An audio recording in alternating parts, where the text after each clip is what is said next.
Check out this dope perspective video effect I found on Instagram. Here's how to do it with your phone for free. Let's go. Film yourself walking in and looking up. Stick your phone to the ceiling and look up. Put your phone on the floor and look down. Put the camera to the right and look to your right. Then film yourself in slow motion mode walking straight at the camera in many different locations. Open these clips in the CapCut app and then scroll to right when you look up. Hit split and delete the back part of the video.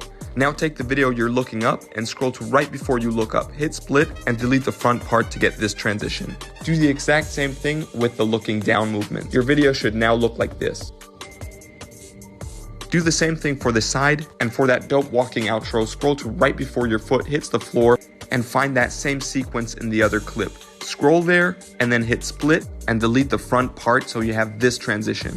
Do the same thing for the different location, keeping that movement in flow, export, and that's it.